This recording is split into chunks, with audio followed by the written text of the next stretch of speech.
I'm Sandi Obertin.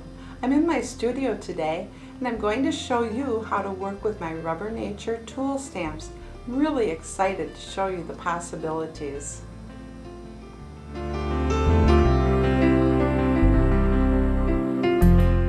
5 different categories. I have press tools, twist tools, slide tools, angle and press tools, and angle and drag tools. Let me show you a little closer look. These are all press tools.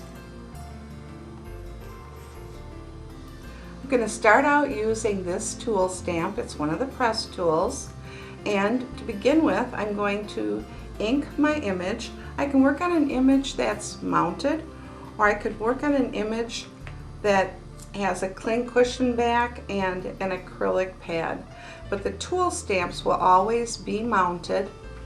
Okay, to begin with I'm going to ink my image. I'm going to work with 3 different colors, and the lightest color is always going to go down on the image. Next I'm going to ink my tool.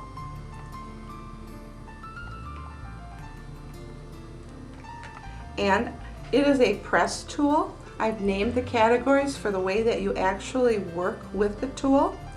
So I'm simply going to take and press over my image with this. I could stamp it out at this point, but as I mentioned, I'm going to work with 3 colors. Before I go to another ink pad, I need to clean the tool off. So I just have a little scrubby with some water on it, and a couple of little pads here that I can wipe my tool off to make it clean. So that's what I'm going to be doing.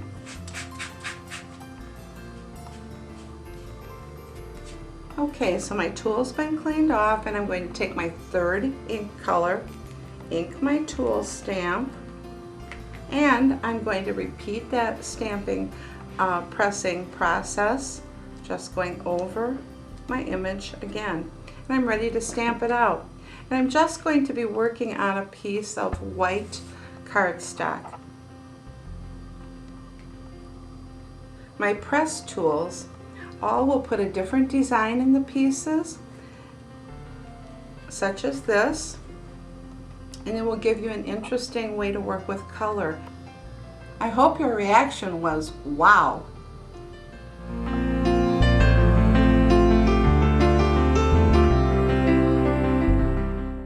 Next, I'm going to show you how to work with one of my twist tools. Again, I've named the categories for the way that you work with tools within the category. This is a twist tool. I'm going to start again with my leaf, which I've cleaned off, and I'm going to give a base coat with my lightest color. Once I have that done, I'm going to take my 2nd color and I'm going to put it on my tool stamp. It's a twist tool, so it's like this. It's a 1/4 turn twist and lift, twist and lift, twist and lift, covering the entire image. So now I'm just going to clean my tool off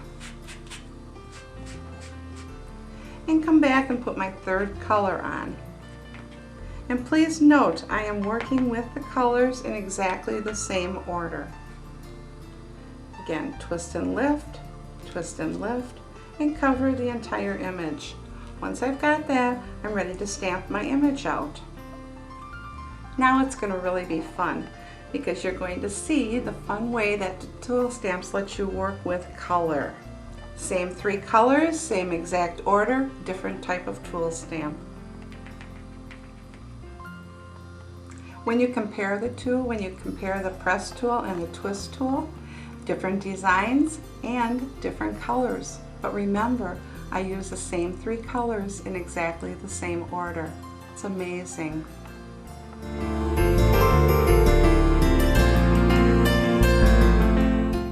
My 3rd category of tool stamps are slide tools.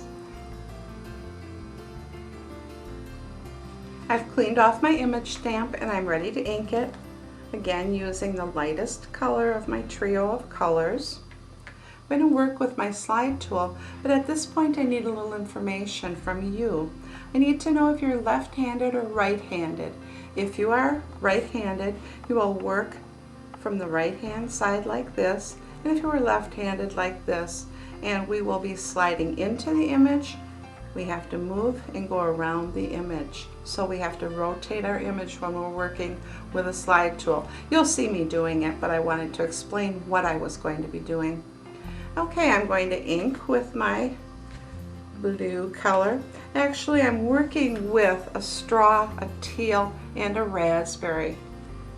Okay, I'm just going to work with my slide tool, and again, keeping my surfaces parallel, using a moderate amount of pressure, I'm going to slide in and lift, slide in and lift, slide in and lift, and complete the image, okay?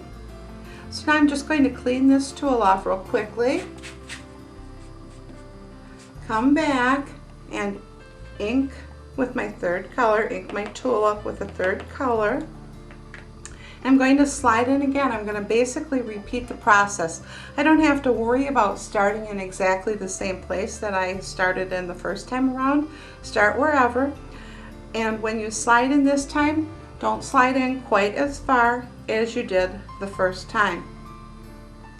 What you should be able to see as you're working is you should be able to actually see this design coming up on your piece here.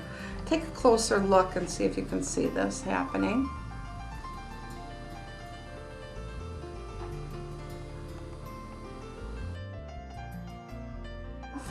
And I'm ready to stamp my leaf out. Ready for another surprise?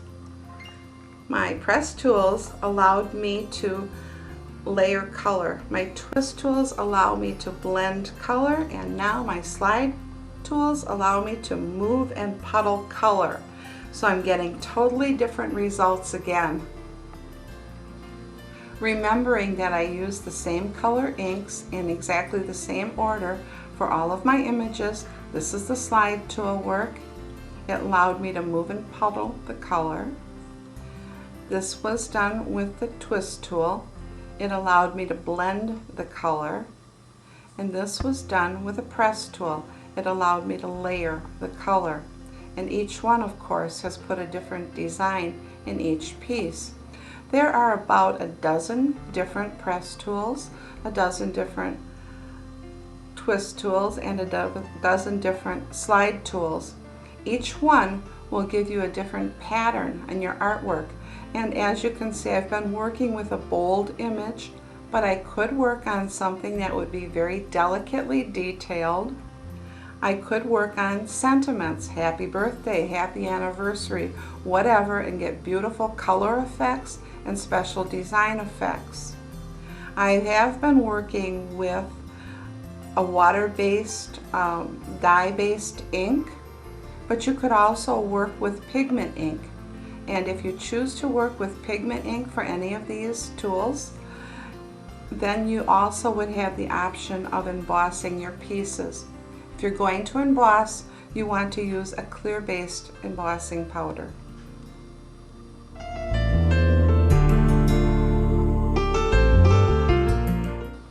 Next, I'm going to show you something from my category 4, which are my angle and press tools. I've cleaned my image stamp off again, and now I'm going to base coat it, again with my lightest color, working in the same order with my colors. I'm going to take my angle and press tool, ink it up,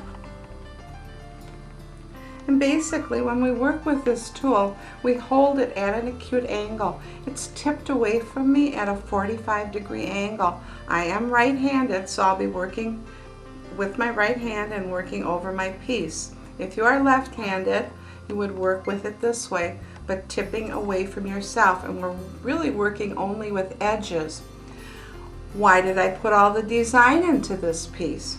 I did that because sometimes I like to add additional interest, and if you're interested in doing that, you could just press out, add your interest, and then come back and actually work with your tool on the piece. But I generally don't put the extra interest into these pieces, so I'm going to do what I generally do. Generally, I just take and press with this tool very firmly. I've cleaned my tool stamp off, and now I'm ready to use my third color. So I'm going to ink that up, and I'm going to press over. And I can do the same design that I did previously, or I could change it and go to a different angle. You can create all kinds of different fun patterns using the angle and press tools. Ready to stamp this out. Angle and press tools let me work with color by letting me do some color layering and a little bit of blending as well.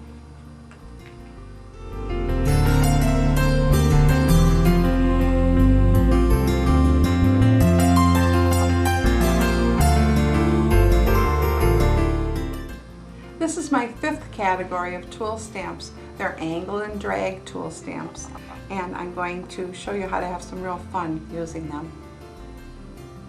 So I've cleaned off my image stamp once again, and I'm busy re-inking it, putting my base coat down with my latest color, reminding you that I'm working with all three colors in exactly the same order.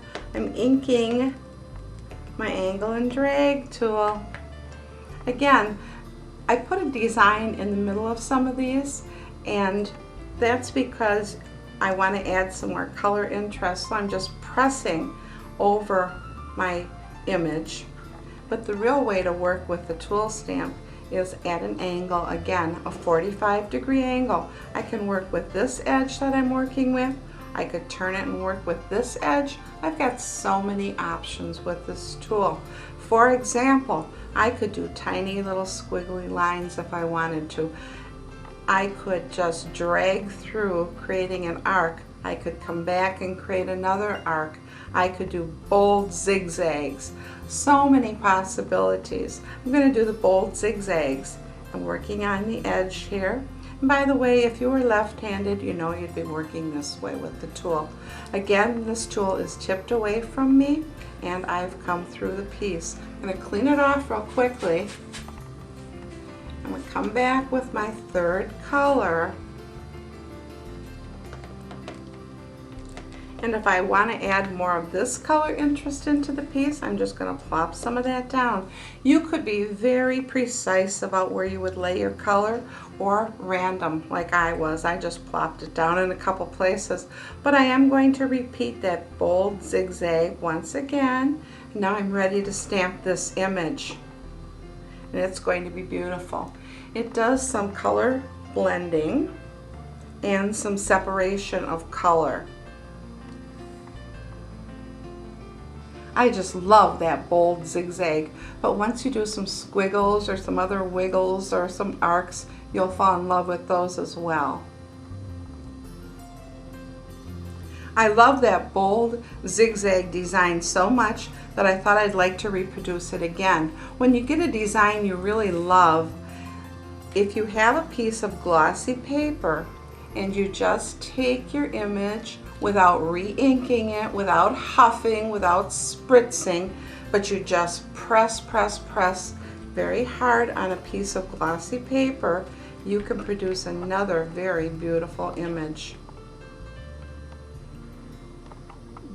So this is my second stamping on the glossy paper, and this was my first stamping on the regular cardstock.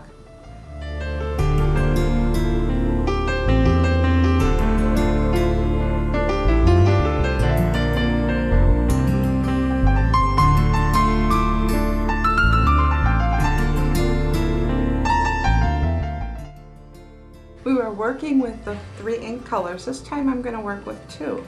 And I'm going to mix it up a little bit. This time I'm going to base coat with my raspberry ink. And I'm going to use one of the tool stamps that I used previously. I'm going to use this twist tool, and I'm going to just ink it up with some of the blue ink. Easy way to do this, just start in the middle if you like, quarter turn, twist and lift, come around the entire piece. And this time we only put 2 colors into the piece. Let me stamp this out. To really press it out.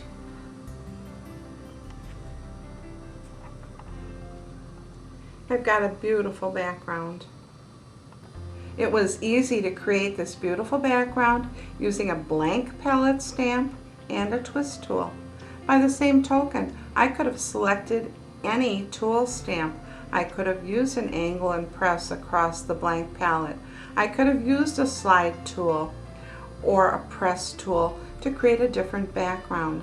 I could have used 3 colors instead of 2. I could have used my colors in a different order. Lots of possibilities. So much fun. I've had a lot of fun working in the studio today. I hope you've enjoyed learning about my Rubber Nature tool stamps. You can get more information and some great tips through my tool book, which is available on CD and is a part of your kit. Thanks for joining me.